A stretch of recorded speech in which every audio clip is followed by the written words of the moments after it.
Nós estamos começando com o dia 6 de julho, acaba nós temos a parada acústico, qual está aí uma parada bastante grande, via aqui, por motivo que nós estamos concentrando muito no folclore aqui,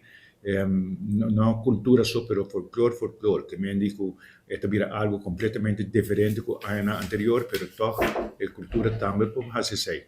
que me indico, nós temos parada muito bonita e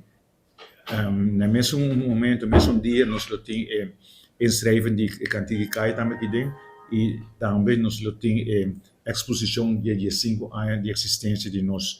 fundação. Que men dia 6 preparar, porque nós temos atividade bastante grande dia 6 de julho. Depois nós seguimos para dia 25 ou 26, caminho que nós temos kantige kai, aqui rato, volto do papel de brigadeiro. Dia 23 nós temos batacaço típico. Dia 29 com 30 nós temos eleição em reina, e aqui nós temos eleição em reina, de cada categoria nós temos 10 participantes, que de chiquito não, nós temos 10, e de adulto nós temos 10. Esse é dia 29 e 30 de agosto. Dia 5 de setembro, nós temos parada com lanterna, ele começa às 6 horas da tarde, e dia 6 nós temos show de tambor, e aqui o grupo de Kosovo